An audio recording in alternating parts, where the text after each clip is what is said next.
Hello दोस्तों, कैसे हैं आप लोग। मुझे आशा है कि आप लोग काफ़ी बेहतर से अपना जीवन यापन कर रहे होंगे। मेरे प्यारे बच्चों, जो वीडियो का इंतज़ार कर रहे होंगे कल का, आपके लिए बेहतर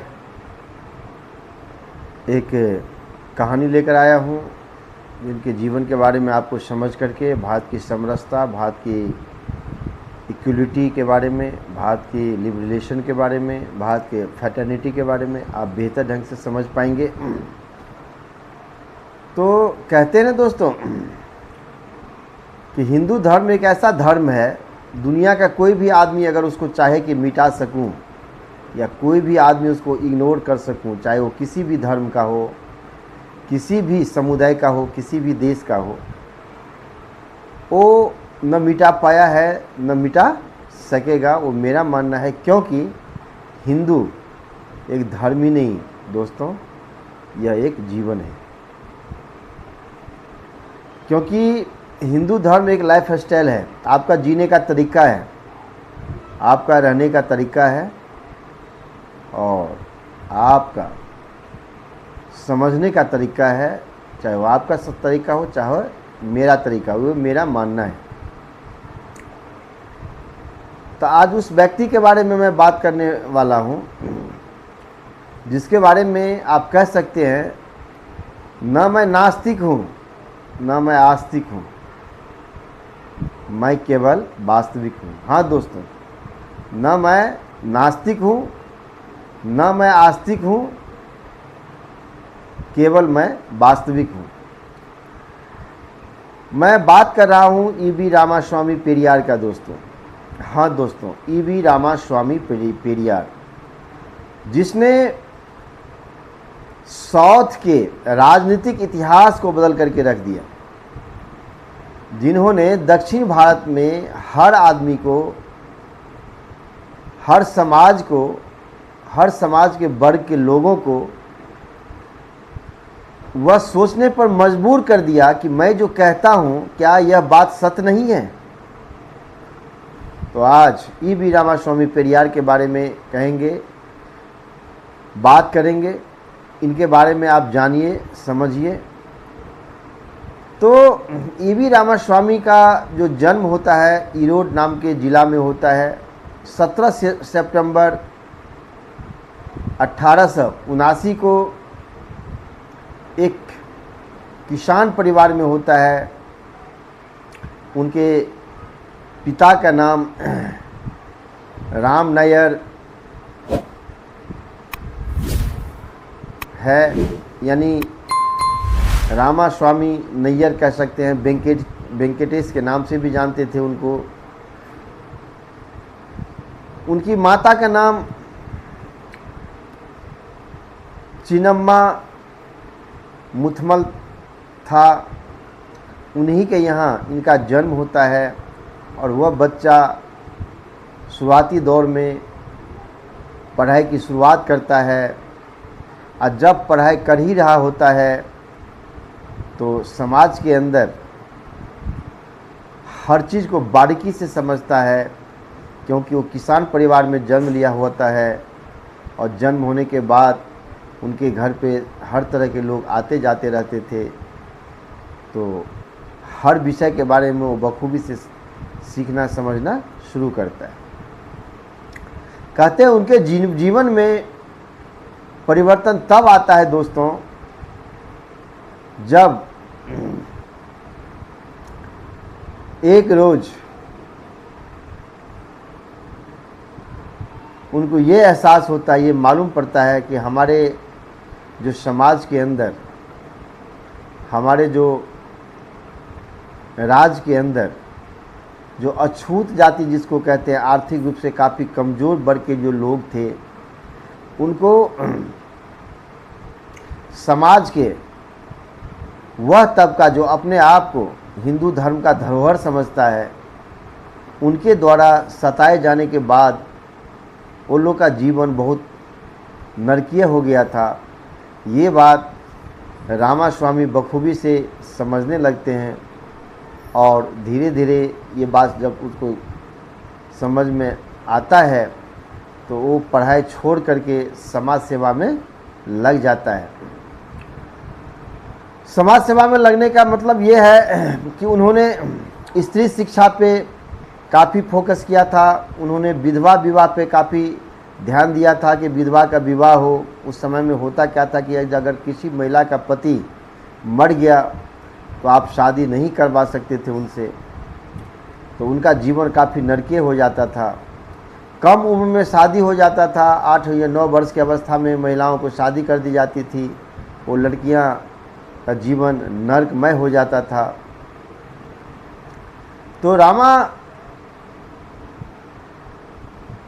स्वामी पेरियार जिसको कहते हैं, उन्होंने सोचा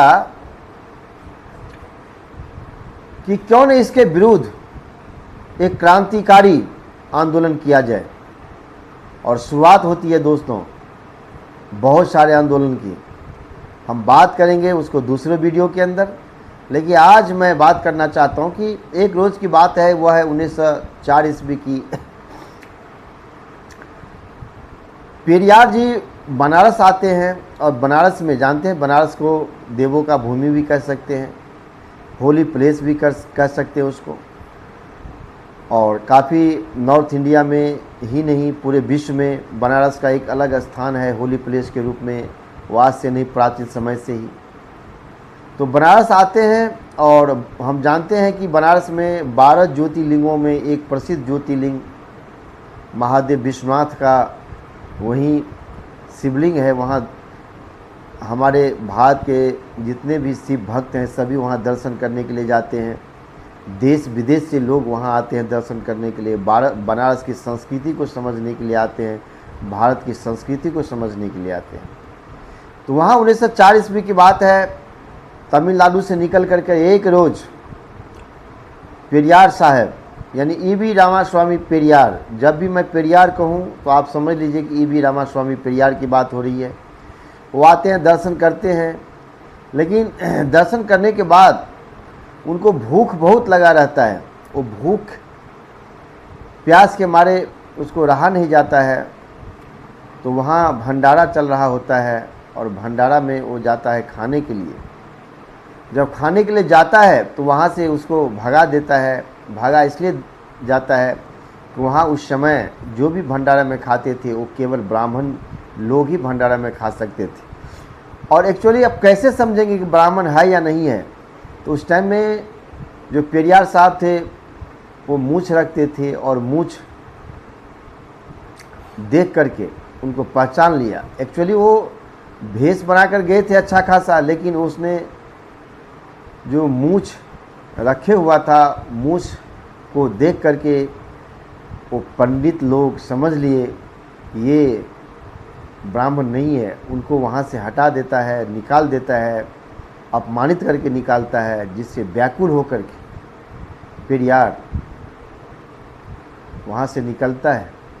और बड़ा दुख के साथ कहना पड़ता है दोस्तों, भूख उसको इतना लगा हुआ था, आसपास में उस टाइम में इतनी व्यवस्था नहीं थी। तो वो कहते हैं कि वो जूठन खा करके उस दिन अपना समय बिताया।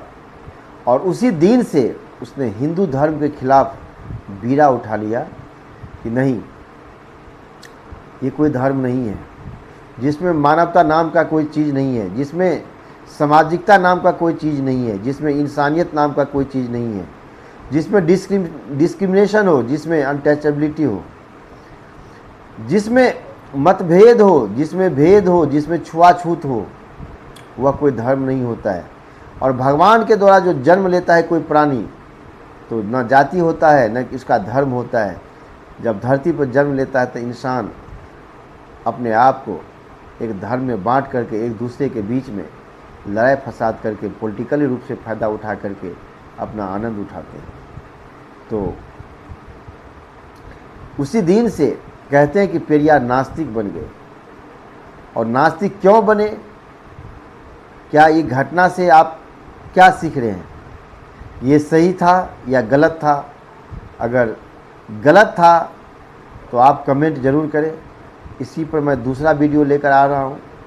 पेरियार साहब का कुछ राजनीतिक जो पहलू रहा है, सामाजिक पहलू रहा है, भारत में इसका क्या योगदान रहा है, उसको नास्तिक लोग क्यों कहते हैं, उन्होंने तमिल राजनीति को कैसे अपने आप में चेंज लाने का काम किया, उनको पेरियार क्यों कहा जाता है, पेरियार का मतलब क्या होता है, उसने कौन कौन से देश भ्रमण किए, ये सारे चीज़ आपको नेक्स्ट वीडियो में देखने को मिलेगा जो पार्ट 2 कहलाएगा। तो दोस्तों ये पार्ट 1 है। मुझे आशा है ये वीडियो आपको अच्छा लगेगा। अगर ये वीडियो अच्छा लगा कमेंट कीजिए कि क्या पार्ट 2 चाहिए आपको, तो मैं लेकर आऊँगा। तो नेक्स्ट वीडियो का इंतज़ार करें।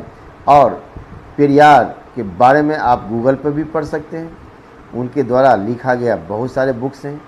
पेरियार ने एक रामायण भी लिखा है जिनको आप पढ़ सकते हैं, और पढ़ने के बाद आप उनके विचारधारा को समझ सकते हैं। मैं किसी व्यक्ति का अपमानजनक शब्द का प्रयोग नहीं करते हुए भारतीय समाज को ध्यान में रखते हुए ये बात ज़रूर समझें कि जो भी व्यक्ति इस धरती पर जन्म लिया है वो नेचर का प्रोडक्ट है, और नेचर का प्रोडक्ट होने के कारण इस धरती पर जितने भी चीज़ हैं उसको यूज करने का, उसको उपभोग करने का उतना ही अधिकार जितने और लोगों का है। तो इसी के साथ जय हिंद, जय भारत। आप नेक्स्ट वीडियो का इंतज़ार करें। जय हिंद।